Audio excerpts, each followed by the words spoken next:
Hey, DawgNation, it's Brandon Adams, the host of DawgNation Daily, the daily podcast for Georgia Bulldogs fans, presented by Marco's Pizza. Hello to you. Thanks for being with us.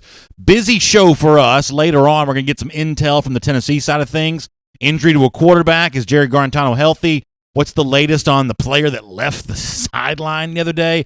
A lot going on in Knoxville. We'll talk to Tennessee play-by-play man Bob Kesling to get everything you need to know about Tennessee in line for Saturday's game against the Vols. Also on Thursday, our buddy David Greene's going to stop by. He'll tell you about the big autograph signing coming up at Tailgate Apparel on Saturday. And I'm going to talk, as you might imagine, a lot about Georgia and Tennessee. But stick around because about, 10 minutes or so from right now, Jeff Sentell drops a big-time nugget about one of Georgia's 2019 commits that's maybe a little more praise than we'd expect to hear from Jeff about this particular player.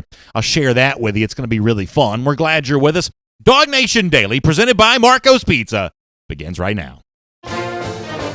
From DawgNation.com, this is DawgNation Daily, the daily podcast for Georgia Bulldogs fans, presented by Marco's Pizza. Here's your host, Brandon Adams. I am ready for Saturday. Georgia-Tennessee is going to be a lot of fun. The atmosphere is going to be electric. The recruiting visitor list is as long as my arm. Jeff Sentell's been doing a great job covering that for you at forum.dawgnation.com. And this, for me, is just a big-time rivalry. And I'm going to treat the game there that way on Saturday. I'm going to be super excited about it. I hope, no matter how much Georgia may be up by, that fans stay in their seats the entire time, keep the atmosphere electric. We don't get too many of these opportunities. It's only about 6 or 7 chances during the fall to be at Sanford Stadium in a given year, and this is a chance to really rock it out against an opponent that over the course of the years has been a real problem for Georgia, and a chance to get a measure of retribution against the Tennessee Vols here. And I really think the more that you kind of pay attention to this game, even though the outcome doesn't necessarily seem to be in doubt, almost any expert or even, run-of-the-mill average fan would assume that Georgia's going to win here. There's still, is plenty of bad blood on both sides. Plenty of reasons why Tennessee seems to hate Georgia. I think there's some long-standing hatred that Georgia still has for Tennessee here, and that's going to be a part of the subtext for what's going to happen on Saturday. I thought that Mike Griffith did an interesting job of this at DawgNation.com this week, writing about the role that Georgia offensive lineman Cade Mays could play in all this. No matter what position he plays on Saturday, Mays was a guy who was at once committed to Tennessee, decommits, flips from the Vols to Georgia, and in a lot of ways, Mays, I think, is aware of the fact that he's going to have a bit of a bullseye on his back against Tennessee on Saturday. I think we saw some of this a week ago with some Tennessee players had said about Jacob Copeland, who was never committed to Tennessee, but at least flirted with going there. And I think a lot of Tennessee players were a little on edge about Copeland's presence in a Florida uniform this past Saturday. I think Mays gets even more of that. And as a way of kind of reminding what the story is for Cade Mays heading towards Saturday, let me take you back in time to when Mays, who was a 5-star offensive lineman for the 2018 class, when he decommitted from Tennessee. Jeff Sentell, as he's always so good at, gives you the perfect narrative for why this was such a big deal when it happened. Now, understand this. The audio I'm about to play for you is Mays after decommitting from Tennessee, but before committing to Georgia. So that's why you're going to hear some things that may sound a little weird to you, but it does sort of tell the story of just what a punch in the jaw this was to Tennessee to lose a player like Mays. Here's Jeff from back then. Cade Mays is a Vol family. His dad was a team captain and offensive lineman for the Vols in the mid-'90s. Prominent Knoxville family, businessman in Knoxville. The only reason that Cade Mays, and these are my thoughts here, the only reason that Cade Mays is now scheduled official visits and taking one to Notre Dame and Ohio State and unofficials to Clemson and Georgia and then officials to follow to Clemson and Georgia. The only reason this is happening is because it looks like to me a vote of no confidence for the Tennessee coaching staff as it currently stands. So, imagine that. I'm not even sure what the Georgia equivalent to that would be. I guess it'd almost be like if, one day David Pollock's kid ended up going to Tennessee or something like that, I guess. It's hard to put into a sort of vision here. Businessman in Knoxville, Tennessee legacy, guy that had been committed to the program, and then he says, this place is not for me. And it's a total repudiation of everything happening at Tennessee when it happens. And obviously, even though Tennessee fans were much like Cade Mays, sort of fed up with Butch Jones, there's still this attitude of, we got to get revenge on Mays, given the fact that he made us look bad on National Signing Day. And even though the Butch Jones is not at Tennessee anymore, something that Jones said about Mays on the heels of his decommitment, at least alluding to here, I think does sort of set up the mindset that Tennessee fans are going to have about Mays on Saturday. Let me also go back in time here to Butch Jones, who, he can't really speak a whole lot about Mays in particular because it's pre-signing day, but he's obviously going to reference the fact that he's just lost a major commitment. And I want you to listen here. And this is one of the reasons why I frankly don't have a lot of respect for Butch Jones.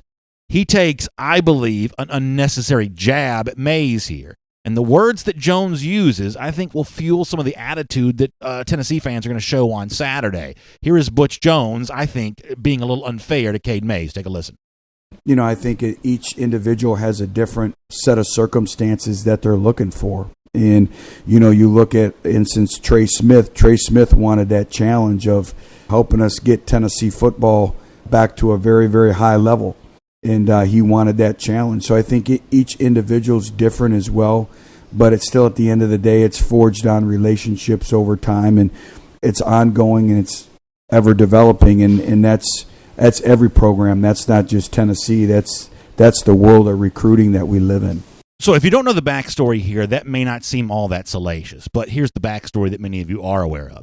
Trey Smith was also a 5-star offensive lineman, also from Knoxville. He chose to be a part of the Tennessee program and immediately became just about the best player that Tennessee had from the moment he stepped on campus. What Butch Jones says is, Trey Smith, a 5-star offensive lineman from Knoxville, this is a guy who wanted the challenge. This is a guy that was up to the task of building up a program. And by comparison, it's almost as if Butch Jones is saying Cade Mays wasn't up for it. Cade Mays couldn't handle the pressure. He couldn't handle the challenge of rebuilding Tennessee. He went to Georgia where it's going to be a little easier because he's going to play with other great players. When you understand the full context of what Butch Jones is saying there, I don't think it's too strong of a phrase to say that it's almost slander. I mean, it's almost like he's dragging Cade Mays' good name through the dirt just to sort of try to save his own skin, his own hide there at Tennessee. And frankly, that's one of the reasons why so few people have really any respect for Butch Jones whatsoever. And now he's making $35,000 as Nick Saban's errand boy. But nonetheless, Cade Mays is not the only recruit here in this game, at least signee, 2018 signee, freshman for Georgia, that's going to get some attention from the Tennessee side. There's also Quay Walker involved here. Now, Walker on Saturday won't be as big a part of the overall game plan and story as Cade Mays is likely to be. Mays has been playing a lot the last couple of weeks. But Walker will be on the field, and no doubt when Walker is there'll be a lot of Tennessee fans who remember what Walker did on signing day when he chose Georgia. But before he chose Georgia, he sent that Tennessee hat into orbit. In fact, I think we have the video here. If you're on, if you're watching us right now, we'll show it to you as just a little treat here of Mays throwing the Tennessee hat, pulling out the Georgia clothes, really stylish with the pants, by the way. What our video doesn't show, and I wish it did, was when Mays puts on the hat to signify the Georgia flip here, flipping from Alabama, it's the straw hat that he puts on, almost like the coach's straw hat, a very classy look for Cade Mays there in that regard, or I should say Quay Walker in that regard. Although it's probably fair to point out that some Tennessee fans don't think it's so classy throwing the Tennessee hat. We never had a big problem with that. Kids like to have fun, and Quay Walker's having fun there. But for a lot of Tennessee fans, that just adds the bad blood on their side of this rivalry. Then there's the Georgia part of this as well. And I will say, as a 41-year-old guy here, a part of the bad blood that I think that I have with Tennessee sort of dates more back to some of the bad losses I've seen Georgia suffer against this program over the years. And David Greene is going to be with us in a little while. He was one of the players for Georgia that really did a big part in changing that. He won 3 straight against the Vols. Before that, dating back to 2000, Georgia's first win in this series in a long time, he was bad loss after bad loss after bad loss. When Peyton Manning was on campus, it's blowout, blowout, blowout. The 98 game when game day came to Athens for the first time, and Georgia did not perform well against Tennessee, a Vols team that went on to win the national championship. There were a lot of bad losses. And even in the sort of the next decade, in the 2000s, remember 2006 when Tennessee came to Athens, scored 50-something points, and then after the game in the Georgia locker room, or I should say the locker room at Sanford Stadium for Tennessee, you got Philip Fulmer strutting around saying things like this. Remember this from Fulmer? How about that half a hundred yards? How about that damn defense in the fourth quarter? That's right. A little more than a decade ago, Philip Fulmer came to Athens, saw his Tennessee team put up 50 points and beat Georgia in a big-time home atmosphere that day in Sanford Stadium. And then in the locker room after the game, bragging to his team, saying, how about that half a hundred right there on the field? I think a lot of Georgia fans would say, how about another half a hundred this Saturday on the Georgia side of things? How about Georgia, who's about a 31, 32, 33-point favorite, depending on what day it's been this week at MyBookie? How about Georgia covering that number with ease, getting up to the 50, maybe 60, something along those lines? How about Georgia getting a big-time measure of revenge for a program that really had the Dogs number in the 90s and dealt Georgia some bad losses in the first decade of the 2000s? How about 41-0 last year just being the appetizer towards the main course of what is another dominant victory against the Vols here? I think for a lot of Georgia fans, that could be pretty fun to watch on Saturday afternoon. My name is Brandon Adams, and this is DawgNation Daily, the daily podcast for Georgia Bulldogs fans, presented by Marco's Pizza. Good to have you with us, no matter how you're getting to us today, live on video, 10 a.m., DawgNation Facebook, YouTube page, or the DawgNation Twitter feed, radio at noon, Athens Sports Radio 960 The Ref, and in podcast form, wherever podcasts can be found. Those of you that subscribe on the Apple Podcast, we appreciate that. Or some of you that check out the show on the world-famous DawgNation.com, we really appreciate that too, however you get to us. Thanks for being with us here today. Big thanks to Marco's Pizza as well. Now, this is a big sports weekend. You got college football returning tonight to the Thursday night landscape. You got an NFL game. Who's the Thursday night game tonight in the NFL? Yeah, Rams, Vikings. Vikings coming off a bad loss to Buffalo. You got Ryder Cup this weekend, NFL Sunday, coming off the heels of being in Athens all day on Saturday. So that's a lot of time to enjoy some Marco's Pizza. And how could you not when you can take advantage of a great offer? 2 medium, 2-topping pizzas for $6.99 each. It's every store, every day, the Italian way. I'm talking about authentic Italian quality pizza. Gianmarco family sauce, 3 cheeses blended, melted together. I love it. I've heard from so many of you who love it too. Really glad to hear about that. And as you watch a bunch of sports this weekend, check out Marco's Pizza to kind of keep you company with all of that. Speaking of Thursday night football, this is a brief aside from, I guess, the more serious main content of today's program. I did see a pretty interesting tweet from our old friend, now Miami coach, former Georgia coach Mark Richt. I guess they're in Boca Raton tonight. They're calling for a blackout for is it Coral Gables, wherever it is, down near Miami. They're calling for a blackout tonight. In fact, Richt challenging Miami fans to sort of show up in black for this one today against North Carolina. I think we may have Rick's tweet here who says, "Blackout in Hard Rock." That's the name of the stadium where Miami plays. This Thursday night, 6 p.m., Cane Walk, 8 p.m. kick. We need some rowdy crowd noise, you family. So Mark Richt getting back to his traditional ways and calling for the blackout here, something we've seen Georgia do under Mark Richt a couple of times. And I sort of am thinking not to look too far past Tennessee, the game at hand for Georgia, but I sort of have a feeling that next week against Vanderbilt may be a little bit of a black jersey type conversation. I don't know that Georgia will wear them. I really don't know what Georgia's sort of thought process and MO when it comes to this kind of stuff is, but my guess is that there may be some calls from some Georgia fans to wear black jerseys against Vanderbilt because it's a night game. It just seems appropriate. Now, Vanderbilt also kind of wears black, so maybe there's a knock against doing that. I sort of get the feeling we're going to be heading for either one way or another, people who want them, people who don't want them, people who are glad they're wearing them, people who are mad that they're not. One way or another, I sort of feel like that we're going to be talking about black jerseys a lot next week on DawgNation Daily, which some of you are already rolling your eyes about. But that could happen at least a little bit, and it'll be kind of cool to see Rick's team in the black tonight against North Carolina. And I love having college football back on a Thursday night, by the way, too. This is something I just grew up enjoying. Y'all can have the NFL stuff on Thursdays. Give me a Miami UNC Thursday night game here, especially if it does kind of get rocking and rolling there with N'Kosi Perry at quarterback now. For Miami, that could actually be a good bit of fun. We're going to get Jeff Sintel here in a moment. Not Jeff Sintel. We're going to get our buddy David Greene here in a moment on DawgNation Daily today. Among the many things we'll talk about with David is a big autograph signing coming up this weekend at Tailgate Apparel right there in downtown Athens. Before that, though, speaking of Jeff Sintel, yesterday, Jeff and I doing what we do every Wednesday at 3 p.m. Before the Hedges, presented by Kroger.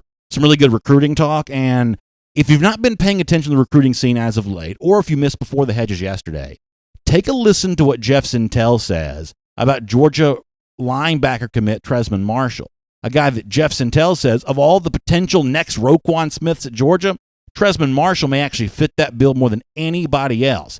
This is a reason why you want to be listening and watching to Before the Hedges each and every week, because of nuggets like this from Mr. Sintel. I'm going to tell you this, and maybe this is a little bit of something you'll read in the Intel blog a little bit earlier, a little bit down the road, or when I get the chance to write it. There was a guy, until I saw all those Madman highlights from Dominic Blaylock, there was a guy that was number 5 on my list, and it is not the guy anybody would think about. I've watched some film of him this year. I've talked to some coaches in South Georgia. I've talked to some scouts in South Georgia. My number 6 is probably Tresman Marshall out of Clinch County in Homerville. And I'm going to say this. This is some of the intel I've picked up from guys down south who would know. They said, I know everybody gets so enamored with all those All-Americans and those high-rated guys or whatever. A guy that knows his football told me recently that I think the closest thing anybody should ever say when those comparisons to Roquan Smith, they say Tresman Marshall. Very physical. In the gap, he plays quarterback, he does a little bit of everything. That's the closest thing Georgia has, committed or signed, to Roquan Smith since Roquan Smith. Powerful words there from Jeff Sintel, and a really bold comparison between Marshall and Smith there. But that's a reason for Georgia fans to get excited potentially about this edition of the 2019 class, and another reason for you all to get excited about Before the Hedges presented by Kroger each week here on the DawgNation video channels. Before we talk more football, let me also celebrate some great work UGA is doing in the classroom here and in the community as well, because, as you know, University of Georgia investment has outstanding return. Experts agree that UGA is the number 12 best value public university, according to Kiplinger's, with an exceptional college experience inside the classroom and out, and unique career preparation opportunities available for every student. A UGA degree is incredibly valuable. Well, right now, UGA is committed to excellence and affordability for all those seeking higher education. We open doors for students and graduates to succeed at every level, and will never stop our pursuit of a better world. But here's where you come in. Here's where you are needed by a UGA. If you're interested in continuing UGA's mission of excellence, you can go to the website right here, give.uga.edu.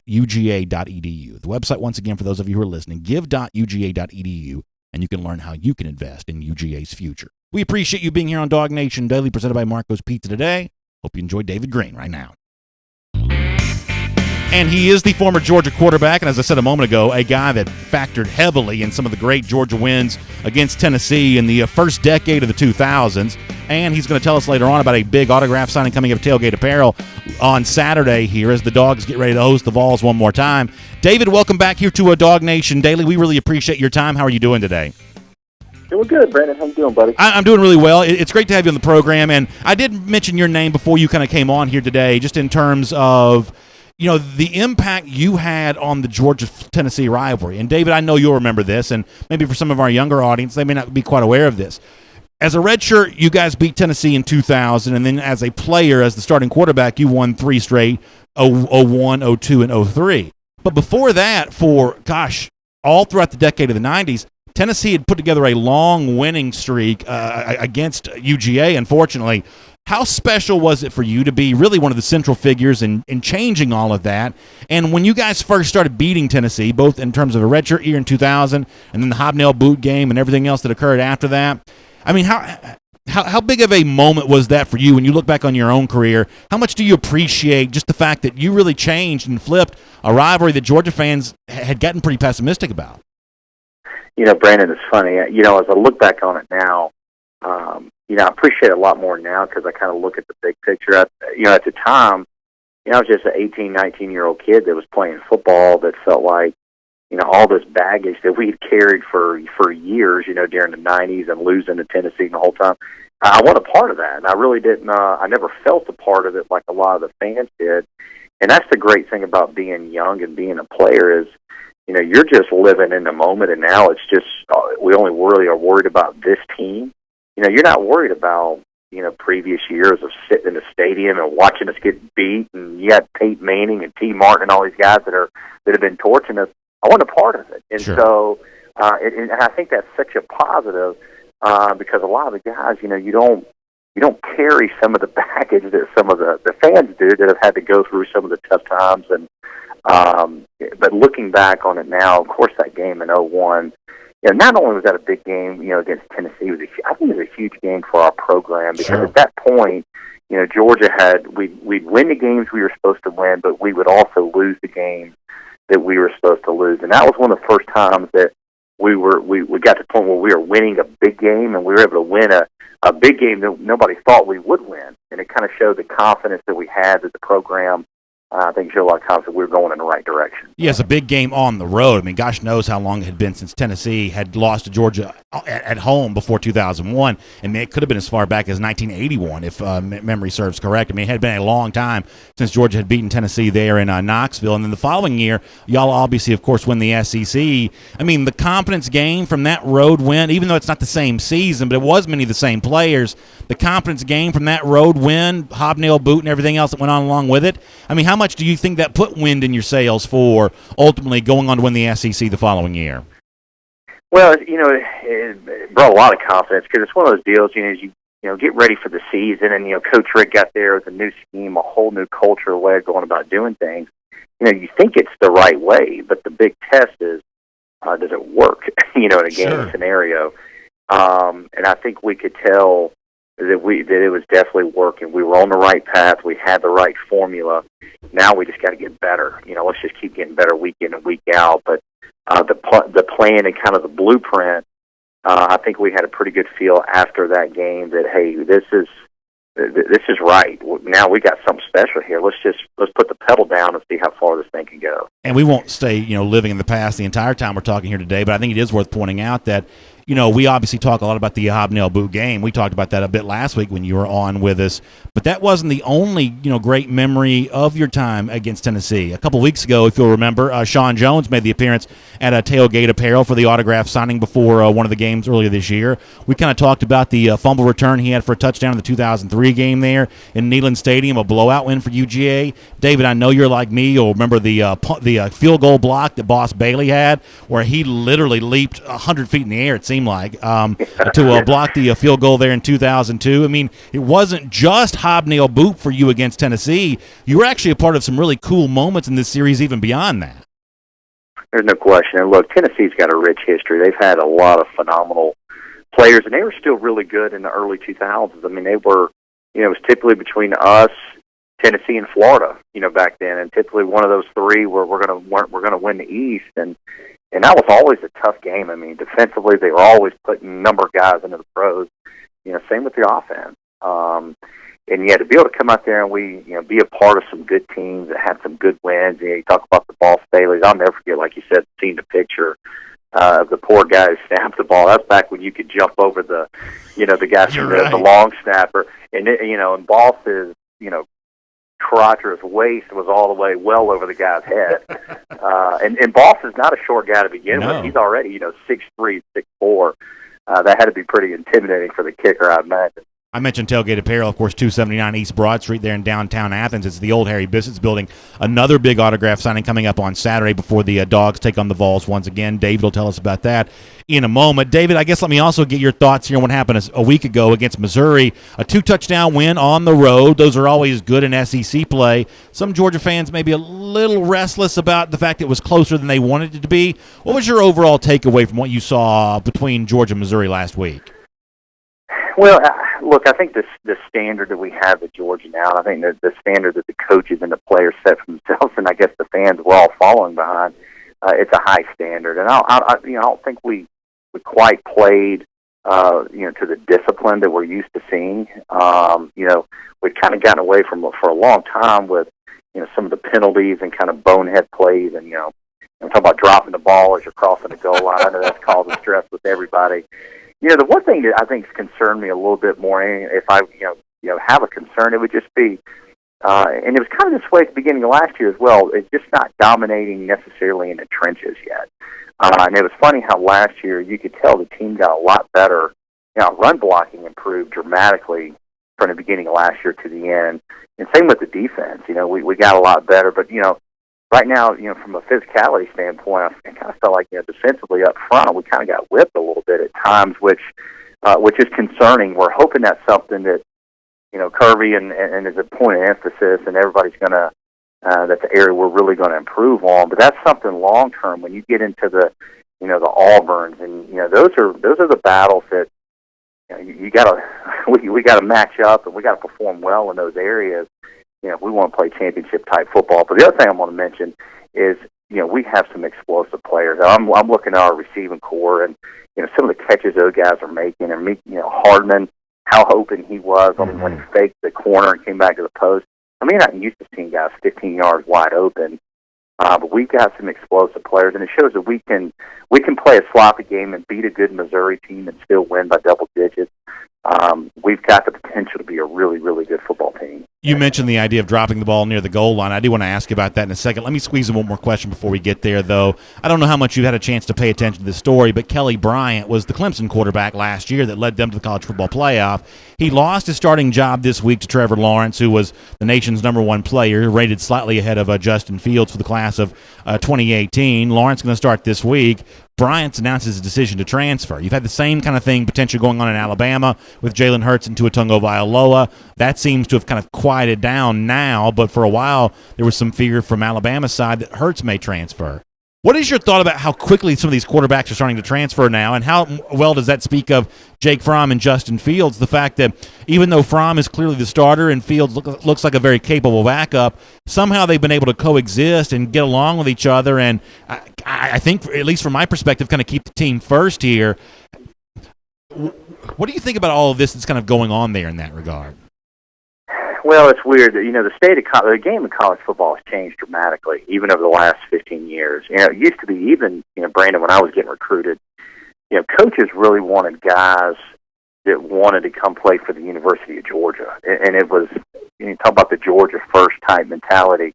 I mean, you look at the guys on the 1980 national championship team, you'll see about every one of them still at the Georgia football games. They got a lot of pride in their school. And now I think it's more of the business-like mentality where everyone's kind of just looking out for themselves. And I understand, some of it, but, it is tough because, football is like the ultimate team game. And typically the teams that end up, at the championship at the end are the ones that actually play together, and they're very much a team, and it's a cohesive group, and you put the team first. Very hard to win with a bunch of just individuals that have their own agendas. A little shocked that they'd be, mentioning that mid-season, that they'd be wanting to transfer, because it kind of definitely shows that you're putting yourself in front of the team. So if you're a teammate, you're going, hey, okay, there's no question where you're, who you're in this for. It's definitely for you first, and and not the team. So I think the greatest example of kind of a selfless player is, look at Shock. I mean, Shock could start just about anywhere. We shared time, and then he waited patiently. He loved Georgia, loved his teammate.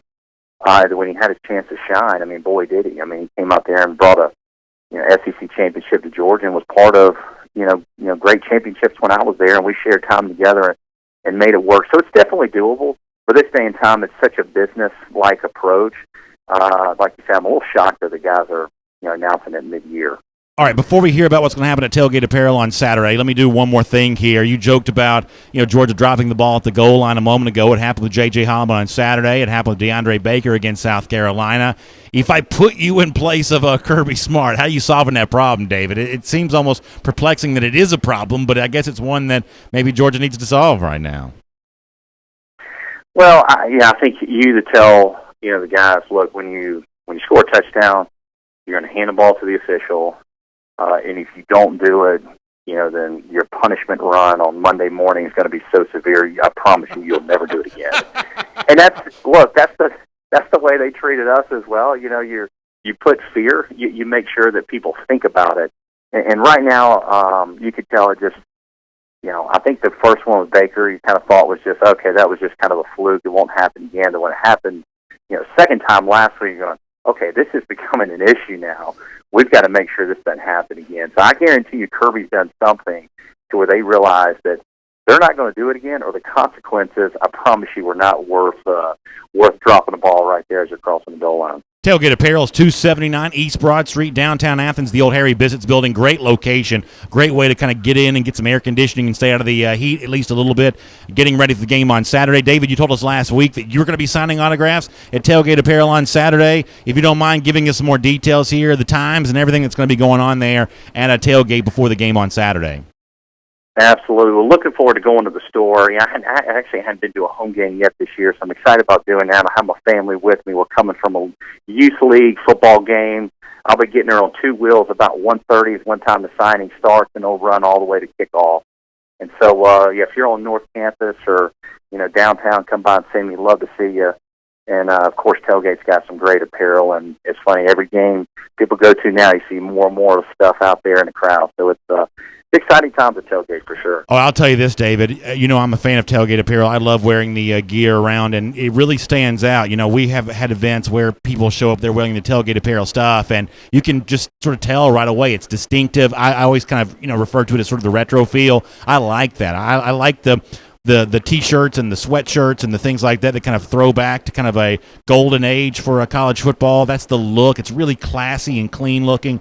So I'm a big fan of Tailgate apparel, the gear itself. And I know they're on Saturdays, especially with you signing autographs there starting at 1:30. That's going to be what an incredible Saturday it's going to be. David, thanks for sharing your time with DawgNation, because I know they're going to want to come out and see you on Saturday, and we appreciate you being here on DawgNation Daily as well. Awesome, Brandon. Appreciate it, buddy. Good stuff there from David Greene. And listen, I've been at David with events like this. He's good enough to do some stuff with us around DawgNation from time to time. And David is great in the moment here in terms of not just signing your autographs and taking pictures with you. You're just a good storyteller, right? I mean, you hear that. We look back on some of those games against Tennessee, and he has vivid memories of this stuff. I mean, it's kind of cool for me because that was a time in my life in the early days of the David Greene era as Georgia quarterback where I had a lot of free time. Didn't have a ton of money, but the money that I did have, I was able to spend a lot of it traveling, going to Georgia games. So huge era for me in terms of being a big-time fan. And to have David be as good as he is about remembering those stories and telling stories from that time, that's always a lot of fun. If you meet him face-to-face at Tailgate Apparel on Saturday, you're going to have the same experience. It's 279 East Broad Street. I always say it's the old Harry Bissett's building, one of the great original landmarks of downtown Athens. That's where Tailgate Apparel is right now, and you're going to love that. A couple other quick things before we turn the page here for a moment. I thought that David's words about Kelly Bryant were very interesting, especially given the contrast of how DJ Shockley behaved at Georgia. Shockley was patient. He waited his time, and look how well it works out for him. He's an SEC champion in his own right in 2005, and he remains one of the most beloved Bulldogs of all time. That's sometimes the reward you get for waiting. Bryant chose not to do that. Shockley did. I think it works out better for Shockley in the long run there. And also some pretty pointed remarks from David about the need for better play along the lines of scrimmage. I don't know many Georgia fans that will disagree with that. Let's take a look around the rest of the league. This is SEC Through. All right, don't forget, coming up in just a moment, current Tennessee play-by-play man Bob Kesling going to be with us. There is a lot going on with the Vols right now in terms of injury at quarterback and some other personnel issues here, how Tennessee bounces back from the bad loss to Florida, and maybe some elements of that game not quite as bad as they seemed. We'll get some intel from the enemy side here from Bob Kesling coming up in just a moment. Always a great guest for us here on DawgNation Daily. And by the way, how much did you enjoy David Greene a moment ago? Always a terrific guest, and really good stuff there with David. Hope you'll come out and see him at Tailgate Apparel this Saturday on that.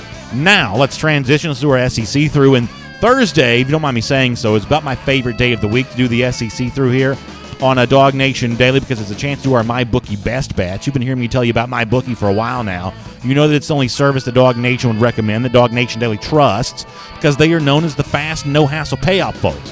When you win, they take good care of you, and they're going to do it quickly.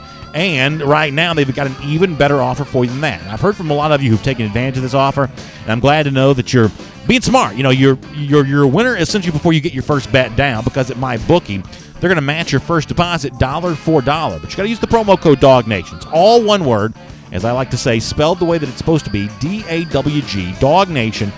That's the promo code that'll get your first deposit match dollar for dollar at MyBookie. But you got to find MyBookie online. Simply type in MyBookie, MyBookie, and then when you get in there, first deposit match dollar for dollar when you use the promo code DawgNation. You play, you win, you get paid. It is simple as that with MyBookie when you use the promo code DawgNation. All right, here are my MyBookie best bets for this weekend in the SEC. And I got to tell you, I feel very strongly about a lot of these games. Now, I haven't been all that hot as of late, but right now I feel pretty strong about this.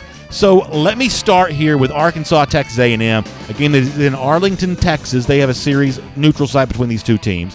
Texas A&M is minus 21. Now, I'm going to surprise you with my take here on this. It seems like it ought to be getting a lot easier for A&M on the heels of playing Alabama, having played Clemson. We all looked at the start of the season at the really tough stretch to begin the year for A&M and said, It really kind of slows down and gets a little bit more manageable after that game against Alabama. But here's where you want to be careful.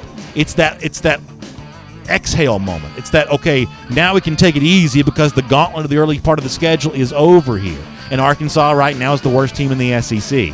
But this is where things get dangerous in terms of A&M maybe thinking it's going to be a little bit easier than it's supposed to be against Arkansas. I don't think Arkansas can win this game, but with a 3-touchdown number, I do like Arkansas to keep it closer. I believe what Wally Hall said in the Arkansas Democrat-Gazette this week. People mocked him and made fun of him. We read part of this column yesterday. I think it makes a lot of sense.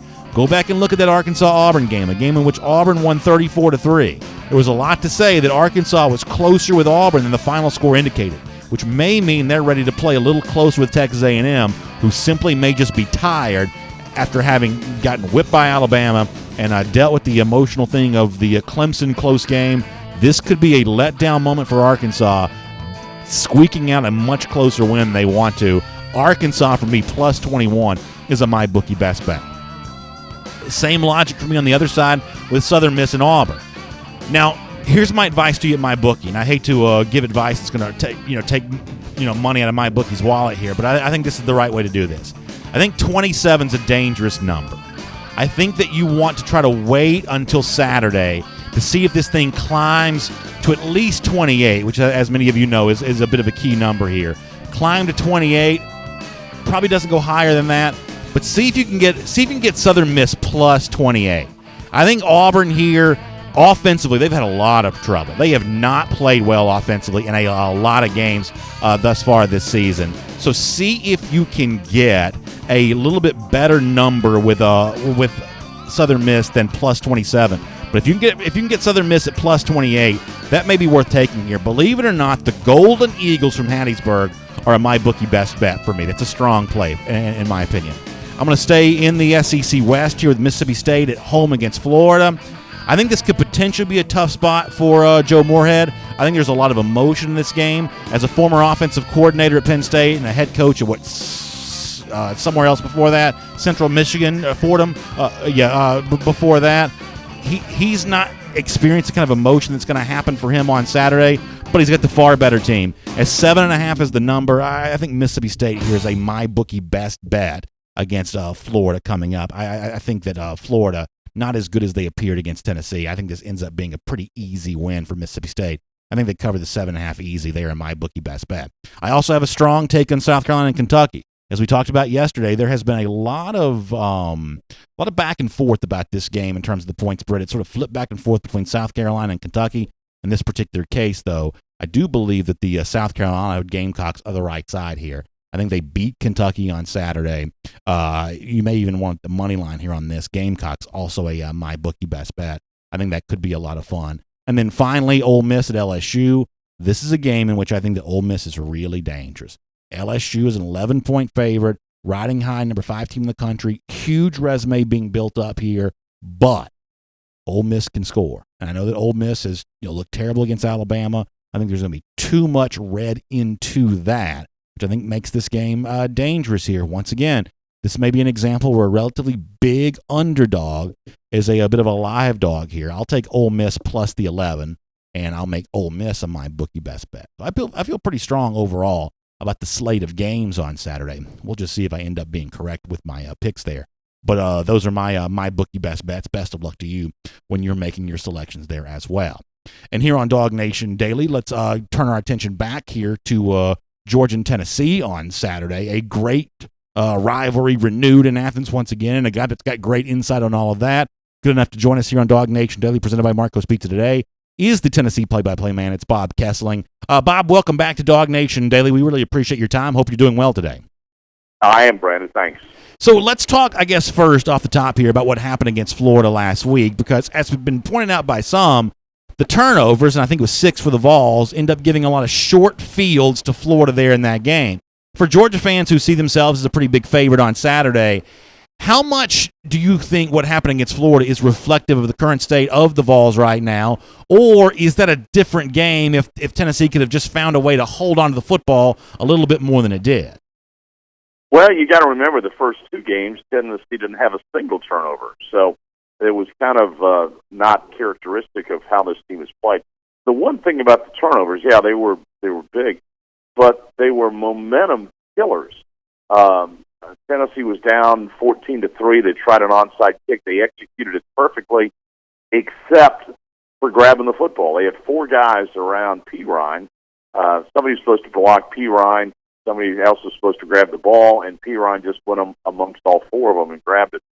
Well, then Florida, the next play, goes 65 yards on a touchdown pass, and so instead of being down 14-3 and maybe going down and, who knows, making it 14-10, now you're down 21-3. And that set up the safety, and then that meant punt, and then that was the touchdown. So really, not getting that onside kick cost them 9 points. So then they had it was 23-3, and then they throw the pass down the field, and Austin Pope catches it, and he's going in for a touchdown, and he gets somebody, a Florida guy, struggling to catch up, knocks him goes to tackle him at the 5, went low, didn't even go for the football, and Pope fumbled the ball through the end zone. So that could have made it 23-10, and then you fumble the opening kickoff of the second half, and that sets up about a 7-yard touchdown run. So not only were they big turnovers, they just were momentum swinging turnovers. I mean, they were just back-breaking turnovers. So I think in the SEC, it's hard. I'd be hard pressed to think that any could win if they turn the ball over 6 times and get a safety. So that probably was the disappointing thing. Now, I know it sounds crazy. Take the turnovers away, the rest of the time, Tennessee did some good things defensively and did some good things offensively, but the turnovers were just overshadowed everything. What's the latest on Jared Garantano? I know at one point in time there was some fear that from the Tennessee side that he may be injured enough that he wouldn't be able to play on Saturday. It doesn't quite sound like that's the same case anymore. It seems like he's on his way back to health. Is that fair to say? Can you tell us the latest on the Vols QB here? Yeah, Coach Pruitt said he came out Sunday and was out throwing and running around, and he's practiced all week. So I would think he'll be the starting quarterback. So he practiced yesterday. They expect him to go through the drills today. So he and Keller Chris were the two quarterbacks out there, but Garantano was getting most of the snaps. So I think he's fine. The other thing that we saw from the game against Tennessee and Florida on Saturday was the unusual situation involving Cortez Sept, who left the field. Maybe a little bit of a disagreement, or actually probably more than a little bit of a disagreement between Pruitt and Sept about what exactly happened there. How has that situation been handled later on in the week? Has that kind of calmed down, settled down, and is there sort of a better feeling about what may have happened there? Yeah, it was a communication problem on the sideline, and I think a message was relayed to Coach Pruitt that he didn't want to go in, and he said he was never asked to go in by the coach, one of the position coaches, and so they hashed that out Sunday. So he's fine. It was just miscommunication, and so Cortez has been practicing all week, so he should be able to play. He's been a little bit banged up, and one of the reasons I think that the miscommunication, the misinformation came out is one coach was trying to figure out if he was healthy, he'd have to go in the game and all those types of things. So it was, new staff and trying to cut through some communication issues, and Coach Pruitt said that they talked it out Sunday, so everything's fine. Yeah, that's fair enough. I guess final thing for you, Bob, if you don't mind. You think there's an expectation on the Tennessee side of things, especially from the fans here, that obviously we've paid attention to the point spread. It's pretty imbalanced in favor of Georgia here. You think Vols fans are coming to Athens on Saturday with an expectation that this can be closer? And if that is indeed the belief of many of the fans, what do you think they're going to hang their hat on in terms of being the reason why Tennessee maybe keeps this one closer than the experts would think? Well, I think they've got some hope that Tennessee's running game can get cranked up again, and they might be able to keep the ball away from Jake Fromm a little bit. This Georgia defense, while it really made some big plays against Missouri, it's still kind of a work in progress. They lost a lot of good players from last year's team, so Tennessee's hoping maybe to exploit that a little bit. I don't think there's any expectations from Tennessee fans that they're going to come down there and wallop Georgia on Saturday. I don't think that's the case at all. What I think the fans here are looking for is this team going to get better? The Florida game kind of knocked a lot of the wind out of sails because I think the Tennessee fans had convinced themselves that they could play with Florida and that they had a good chance to beat Florida because this wasn't and isn't a great Florida team. And then when they got beaten so soundly, that was really a disappointing thing. So I think that seeing how Coach Pruitt can get this team back up, can he get it refocused, can he get it to play?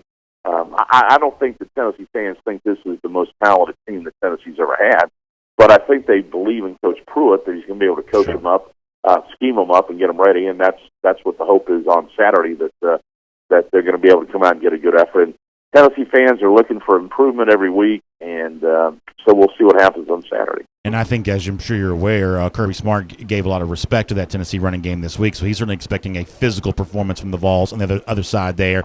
Bob, it is a great rivalry between Georgia and Tennessee. You have called these games a lot over the years, both good and bad moments here from the Georgia side of things, but certainly memorable moments virtually every single year. We really appreciate your time here today on a DawgNation Daily. Hope you have safe travels to Athens on Saturday, and we'll look forward to having you back here again on our program very soon. Great, thanks. Always good to talk to you. Thanks a lot. Good stuff there.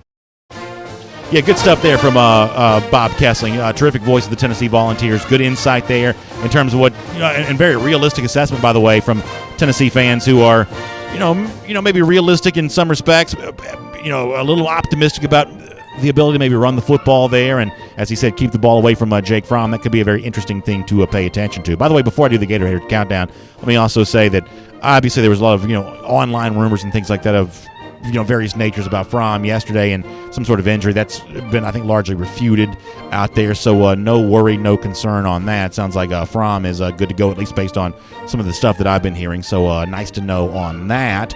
And with that said, we'll turn our attention here to the thing we do every day on this program, our Gator Hater Countdown. 30 days from right now, Georgia travels back to Jacksonville, world's largest outdoor cocktail party. We think they beat those lousy, stinking Gators once again. And we're looking forward to that Gator Hater Countdown every single day. We'll see you tomorrow on DawgNation Daily. And we have some time for some comments here today as well, which is always a lot of fun. Let's knock some of those out. Hope you enjoyed the broadcast here today. Ken Blankenship checking in with some Gator Hater emojis. We certainly appreciate that from Ken. Also, great moment for Rodrigo Blankenship this week. Really cool moment there. Hope you saw the video at DawgNation.com of Rodrigo getting a really nice award there as he was reading to the Athens Elementary School. Really cool stuff there for him there. Gary and Christian Gulisano says, let me get Gary and Christian here. Be a fun face, or I should say, maybe he meant fact. After Tennessee's blowout loss versus Georgia last year, that only put up 9 points and lost to South Carolina the week after shows me they couldn't bounce back. That's true. I don't know that Tennessee's a bounce back team. I think the one thing that, and I try to talk about this in our My Bookie Best Bets here a little bit, is that sometimes when you see a big outsized score, when you see a score that's just sort of way out in front of the winner, like Auburn against Arkansas, Florida against Tennessee, you have a tendency sometimes people have a tendency not to look beyond that whatsoever. Oh, Florida blew out Tennessee. That means Florida is better than some people thought, and Tennessee's terrible. But, there are stories behind games that can sometimes be hidden sort of underneath the larger facts here. And for Tennessee, the 6 turnovers, as Bob said a moment ago, those were momentum-crushing plays when they happen, and they set up Florida for very short fields to score on. That's one of the reasons why I think that, Florida only being a 7.5-point underdog, if that's the last check what I saw it as, only being a 7.5-point underdog to Mississippi State on Saturday, I think is laughable. Florida is not ready to go on the road against a top 25 caliber SEC team and play that game close. They're just not. They're not ready to do that. And a 1-touchdown game in the fourth quarter would be an example of being close. I don't think Florida is ready for that at all. I mean, Nick Fitzgerald hasn't been great this season. The Mississippi State running game was kind of knocked off target by Kentucky last week. But let's not lose our mind here on the basis of just one game. So I think the issue here for Tennessee is not that they're able to bounce back after getting blown out by Florida, but just that maybe they're a little bit more of a team with a pulse than they appeared to be versus the Gators. And that, when Georgia fans see a point spread of 31.5, they're actually thinking 62-0. And maybe Tennessee is good enough to not quite be 62-0 here when it comes to some of that. But obviously we'll have to see what happens there. Chad Clark says, thanks, BA. We'll see you in Athens on Saturday. Chad, can't wait to see you. Thanks for coming out. Looking forward to that. Derek Smith says, how much playing time will Justin Fields get? So I think we're starting to get into kind of a moment of not really seeing as much of Fields in an experimental role anymore. Now, the truth is, I don't quite know what the one-play deal was, down in the red zone last week. I'm not quite sure what all that was. I don't know that I support Fields playing for one play. If you're going to play him. If you're not, then don't bother putting him in at all until at least it's more of a traditional backup situation. But my guess is against Tennessee on Saturday, you don't see Fields until the game is in hand. Not because you can't trust Fields to play earlier than that. The truth is, I think you probably can trust Fields earlier than that, but just because it's a traditional backup quarterback role. And I think that's what Fields kind of slides into right now. But because Georgia's winning as much as it is, that could end up still being a lot of time for Fields when he gets in. Jay Wise asks, where y'all going to be on Saturday, BA, at the Tate bookstore? That's exactly right. We'll be at the UGA bookstore after the game for our Northside Hospital Sports Medicine postgame show. Cameron Nislett going to be back with us, Jeff Sintel as well. And something to keep in mind about the UGA bookstore before the game. They're also going to have another autograph signing as well. Thomas Davis, the former UGA great, signing autographs at the UGA bookstore on Saturday. You can check out their website for more details on the times and all of that when it comes to that. But two really good autograph signings in Athens on Saturday. David Greene at Tailgate Apparel, Thomas Davis at the UGA bookstore. So both those should be a lot of fun. Chad Thomas Black says Georgia 52-10. All the 10 points for Tennessee coming against backups. That seems like a fairly reasonable prediction to me, to be honest with you. I'd love to see Georgia get 50 on Saturday. I think that, I'm ready to see the lid really just get blown off this Georgia offense. I think we've seen it close to happening. And as David Greene pointed out, when you see the way that McCole Hardman can get himself open right now, and in some cases wide open, which happened against Missouri on Saturday. When you see the body control that J.J. Holloman has when he goes up and high points the football and brings it down. Riley Ridley really continuing the momentum he established in the national championship game. That's becoming a very dependable target for Georgia. When you see all that happening, you really see the glimpses of what this offense could be when it's, a fully operational battle station. I think that there are still some, I don't really know what the right phrase is, restrictor plates on some of the success here. I'm ready to really see this, get the lid blown off of it and score about 50 points against Tennessee. I hope that's what we get a chance to see. Jace Garrett says, be a serious question. A lot of people are saying one of two things happens next year. Fields wins the starting job and Fromm transfers, or Fromm starts again and Fields transfers. Is there a legit chance we can keep both these guys on the team?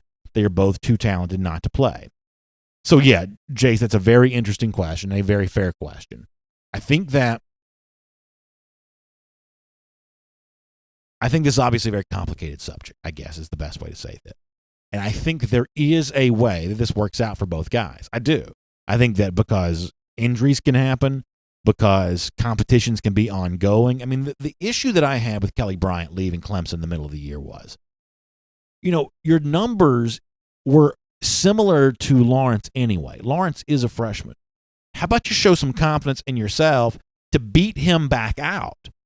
Retake that job either by outperforming in practice or Lawrence may get hurt. And if Lawrence gets hurt, by the way, now you're turning your attention to a Chase Bryce, some of these guys that, or somebody else on the roster there, somebody that hasn't maybe played a whole lot of football. Bryant puts Clemson in a bad position by leaving. Now, ultimately, he needs to think about his own job here and his own, future. So I don't fault him for putting his own needs in front of that of his team necessarily, but I think it's just a bad calculation. What it kind of reminds me of a little bit, and I hate to go on a tangent here, but I think one of the negative things about LeBron James' legacy is going to be that he tried too hard to manipulate the situation. He said, all right, let me go play on this team and sort of pick my teammates. And it didn't always work out the way that he wanted it to. And let me then move to this team and sort of pick my own teammates. And once again, by trying to manipulate the situation, control the outcomes, he actually, in some case, maybe put himself in a worse position. I think transferring quarterbacks here in college football could end up being the same way, where Kelly Bryant says, I may not be the starter here, so let me go somewhere else where I'm guaranteed a better outcome. But as I say that out loud, those of us who've lived a little bit and have some experience know the fallacy of that state. There are no outcomes guaranteed anywhere. The chances of Bryant in an offense that he knows, with a coach who loves him and trusts him, regaining some playing time at Clemson may be just as likely to happen as going to some other school and sort of becoming the savior of that program. What would it be, 1 year left in the program? I'm not even sure what his eligibility situation would be. Whatever it would be, it just seems that doesn't seem like a sure thing either here. So to bring it back to Fromm and Fields just for a moment, there is a chance that in this sort of unknowable scenario that both these guys may just be a part of a competition that becomes a little bit less certain next year. Right now it's more certain because Fromm has played and played well. Fields is completely inexperienced, and therefore that gives him a disadvantage in a comparison to Jake Fromm. But by next year, Fields won't be quite so inexperienced, and Fromm as a junior will be either on his way to maybe leaving school early, going to the NFL draft, or maybe not quite on that pace. It's just still too early to know that one way or another. But the competition next year could be more intense. Now, it also could be a situation where Georgia, much like Alabama right now, is beating teams so bad, they can essentially split the playing time between Fromm and Fields. Maybe an overly optimistic assessment on my part. It may turn nasty at some point between these two, but both Fromm and Fields and the Fromm family and the Fields family, I think, deserve a lot of credit here, because I'm sure privately both sides, obviously, really wants their guy to be playing, and, sees, if you're Fields family, you see Trevor Lawrence starting for Clemson now, and you say, oh, that could be us had we gone to so-and-so school or whatever school. Privately, maybe they think that, but all I care about is public, right? I don't care what you think about privately. I don't care what you say privately. I care about the happy, good face that you put on the public part of this. And I think that Georgia's really lucky to have two families, both Fromm and Fields, who've been incredibly classy throughout this entire moment here. And I don't think that Georgia fans should push the fast forward button to get to a scenario where that's no longer true. There's a way this plays out where everybody's happy. And the fact that it seems unlikely now doesn't mean that it's really all that, doesn't mean that it's impossible to happen. Let me take a few more comments here. Let me pop over to YouTube here for a moment. And obviously, if you want to weigh in on the quarterback situation in light of what's happened with Kelly Bryant, you can certainly do that too.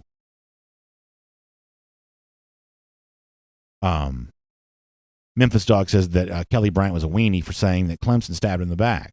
It was pure competition. Dabo did him a favor by putting him on the bench before he played 5 games. He saved his redshirt year. You may be right about that, Memphis, in the last part of that he did save his redshirt year. And it was a competition that I believe that Lawrence is clearly the winner on. And the reason why I know it's clearly the winner is because when they both played, and I didn't see a lot of the Tech game last week. I guess Lawrence probably played much better against Tech, which ultimately wins him the job maybe now for the rest of the season. But ultimately the numbers are similar, and for Bryant and for Lawrence they were. You've got to play the younger guy. At that point in time, you've got to play the younger guy. Now, in the case of Fromm and Fields, from a completion percentage standpoint, they're both similar as well. But what Fromm has done that Kelly Bryant has not done is he played a full season in 2017 without ever making you wonder, is Fromm the right quarterback here? Should you take him out? Should you put somebody else in? I mean, after all, by the second half of last year, Georgia had a healthy backup. It had Jacob Eason. If Fromm faltered, they could have turned to another former 5-star quarterback. But Fromm was playing well enough that was never an issue here. Kelly Bryant last year was only about 13 touchdowns to 8 interceptions. Those are not dazzling numbers. That's not the kind of performance that says, "How dare you unseat me as the starting quarterback for Clemson?" He just didn't have that kind of argument to make it for his case. Whereas Fromm, much better touchdown to interception numbers, really big in the games that mattered most for UGA, including the Rose Bowl. I mean, I think that Fromm made a real strong case for himself to have the status of incumbent starter at quarterback.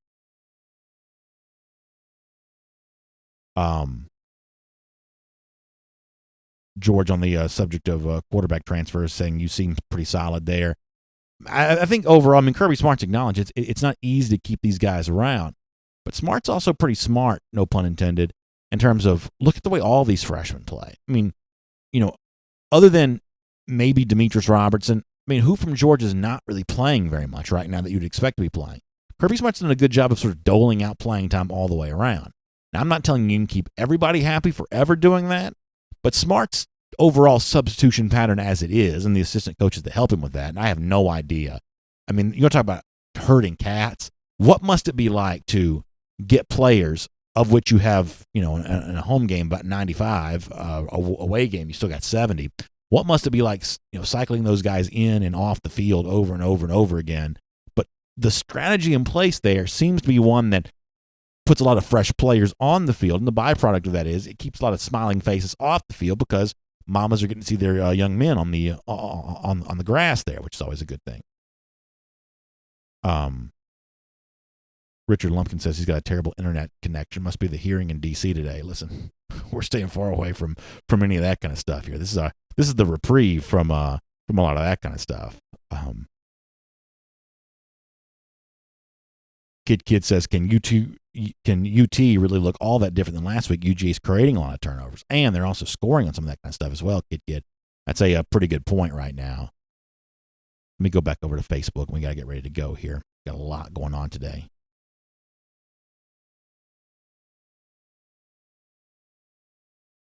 Philip Jordan Wells talking about a lot of Mohawks on the Georgia team. I haven't really seen as much of that. I need to pay more attention to that. Pleat McAllister says this is a long shot theory. They will split time next year. Then Fromm could play, and he goes on to kind of, give us an idea how that could happen. I do think for teams like Georgia, and now next year Georgia's schedule is a little harder. Notre Dame coming in, Texas A&M coming in. So it's a little harder next year than it is this year, but Georgia's still going to be a big favorite in almost all of its games next season. I do think the notion of splitting time when you can and then sort of picking your best 11 for the games that really matter most, I think that could become a strategy that most of these teams employ. Because the other thing to keep in mind here, and this is the thing about Kirby Smart you have to remember, is what he's selling to Justin Fields and Jake Fromm, for what it's worth, and Jacob Eason, and the next 2020 quarterback like Max Johnson, somebody like that. He's not saying, hey, come here and play right away. He's saying, come here and get developed by Jim Chaney, who developed Drew Brees. Come here and learn from James Coley, who's, a really fast rising name in the coaching ranks. Come here and get the tutelage from these guys. Come here and do that, and then go on to the NFL. And what Kirby's banking on is, and don't be so quick to assume this won't work out, is that in 3 years, you can go to the NFL no matter how much you play. I mean, the fact of the matter is, who's the kid from Wyoming that's starting for, Buffalo? I mean, he may have played a lot at Wyoming, but it's not Josh Allen. But it's not like he was playing some spectacular brand of football in Laramie, Wyoming here. The NFL is going to find you. If you're good enough to play in the NFL, they're going to find you, whether you've taken snaps or not. So what Smart is selling is what's going to happen 3 years from the day you enroll at Georgia, not what's going to happen 3 weeks after you get on campus. And I think that's not an insignificant message that he's trying to deliver there. And it's one reason why there's a chance the Georgia quarterback drama plays out in a lot more manageable and enjoyable way for UGA than it is for Clemson and may eventually turn out for Alabama. Really good comments. Appreciate you being here with us on that. Looking forward to tomorrow's show. Jeff Sintel back on. Long list of visitors for Georgia and Tennessee, and it is a robust group of names here. Elite prospects almost all the way around here. We'll do a lot of that with Jeff tomorrow. Our final thoughts on Dogs and Vols, and I look forward to seeing you there for that. D&90 later on, and a whole bunch more stuff here around DawgNation that I can't tell you about yet, but I will tell you about soon. So it's all coming up. Thanks for being with us, and I'll see you tomorrow morning at 10 a.m. for another episode of DawgNation Daily Live, presented by Marco's Pizza. Y'all have a great day, everybody.